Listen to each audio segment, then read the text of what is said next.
What's up, guys? This is the Gospel according to Mark with a C. He is I and I am he. Just taking some time to tell you exactly what's on my mind. And guys, I want to share this article with you that I just saw mere moments ago. And I just said to myself, let me talk about this because this is ridiculous. It's like J.J. Abrams is speaking, right? And, you know, these days you have to listen to what these people are saying. We are well within 3 months of the release of Star Wars 9, The Rise of Skywalker.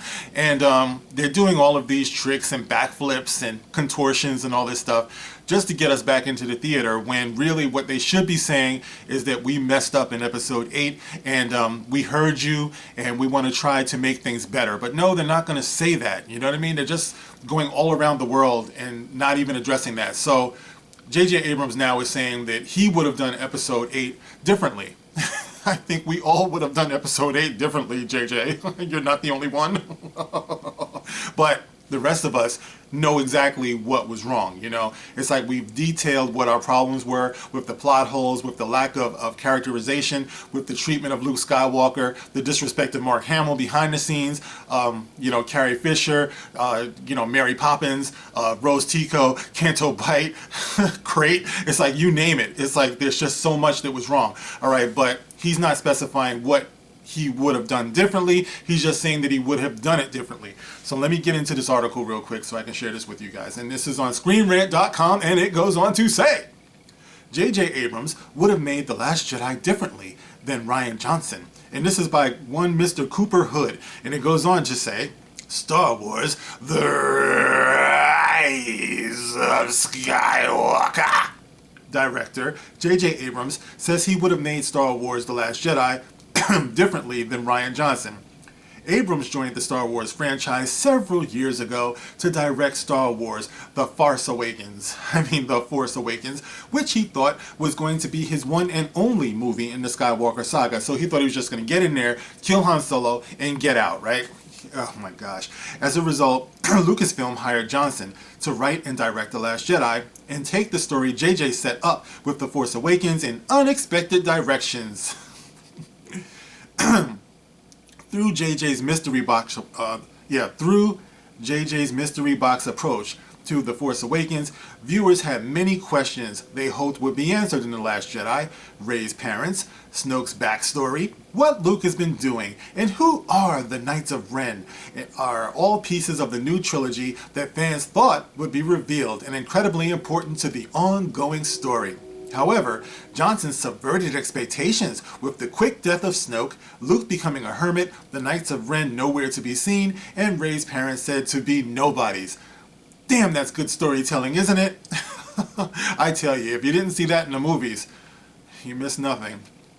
Now that Abrams is returning to this story with The Rise of Skywalker, he addressed the different path Johnson set the trilogy on in an interview with Empire.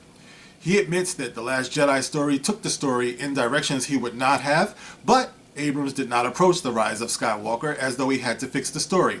I never found myself trying to repair anything. If I had done 8, I would have done things differently, just as Ryan would have done things differently if he had done 7. But having worked on television series, I was accustomed to creating stories and characters that then were run by other people. If you're willing to walk away from the thing that you created and you believe it's in trustworthy hands, you just have to accept that some of the decisions being made are not going to be the same that you would make. And if you come back into it, you have to honor what's been done. One of the biggest questions that Star Wars fans have had since Abrams was brought back is if he would attempt to retcon aspects of The Last Jedi to fit the plans he previously had. What plans? He said he was just going to drop it like poop in a toilet and just be out. There were no plans. He's making money. That's the only plan. Even though he is saying that Johnson did things differently than what he would have done, Abrams has been consistent in his comments on honoring the choices that The Last Jedi made. For what it's worth, Ryan says he doesn't care if The Rise of Skywalker does retcon his movie. See, there's a whole lot of not caring going on here. You see what the underlying common denominator is here? Not caring. I'm not making that up. You can see it. JJ says he didn't care where Rian Johnson took it. Rian Johnson says he doesn't care where JJ Abrams took it. That just shows you how committed they are to these characters and to this story. If Rian Johnson is saying that what he did in episode 8, he's comfortable having it not even matter. He's comfortable if J.J. Abrams comes in and retcons everything. Well, why should we care if they don't care? And that's what I'm saying. It's like, for all of the fans out there, all of the people who these ugly, selfish, greedy people tore apart, like in our passion. See, this is the thing, no matter what side you fall on, if you're on the side where you like what Star Wars is doing, or if you're on the side that doesn't like what Star Wars is doing, you must admit, both sides are passionate. And in the middle, you have these people who don't care. They're telling you they don't care. They're not passionate,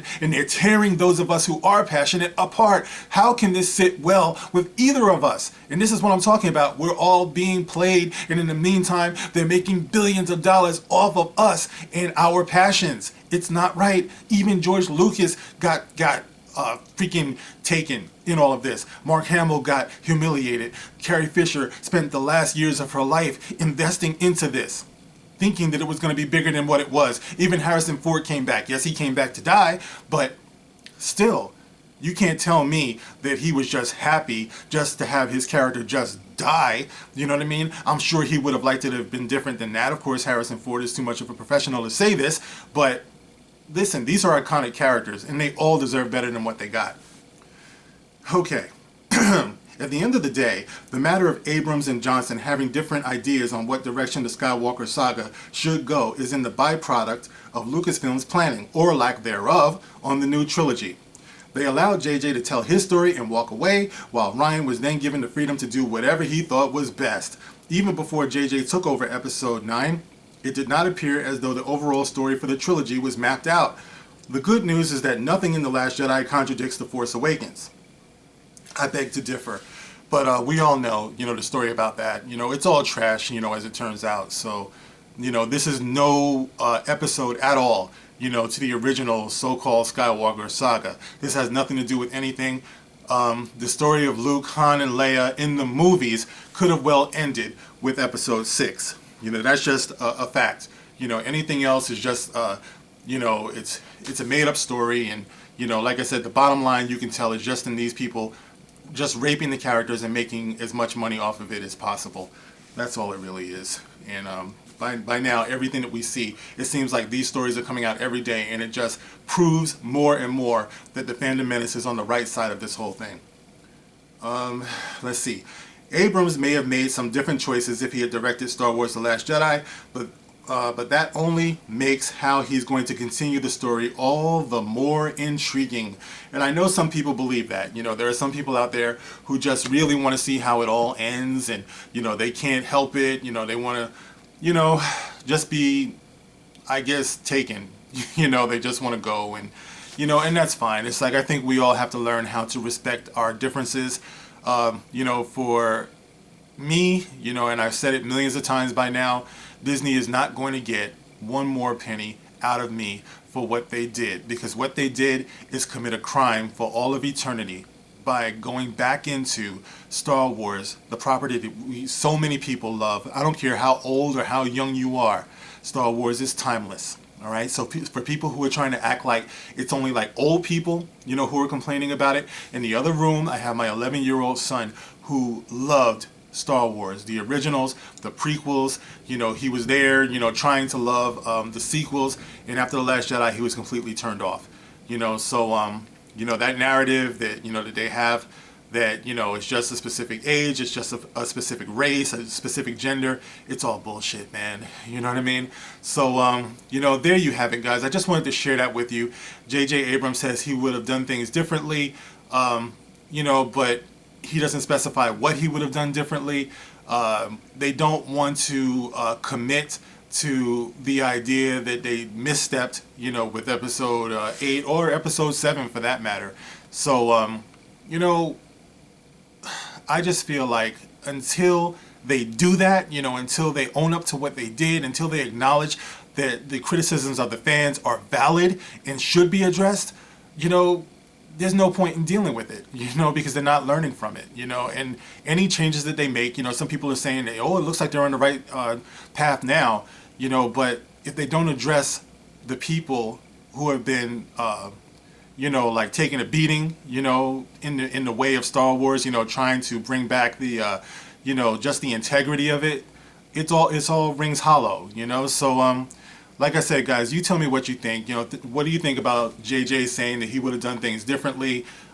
Is any of this stuff enough for you to get you back in? You know, most of you already know the answer to that. But you can like, you can share, you can subscribe. Of course, you can comment, you know. And when you subscribe, make sure you hit the notification bell. I would appreciate that. Make sure you remain subscribed. And as always, you can catch me on Twitter. I will be there. All right, guys, that's it for now. This is The Gospel According to Mark with a C. I'll catch you on the next one. Rock on.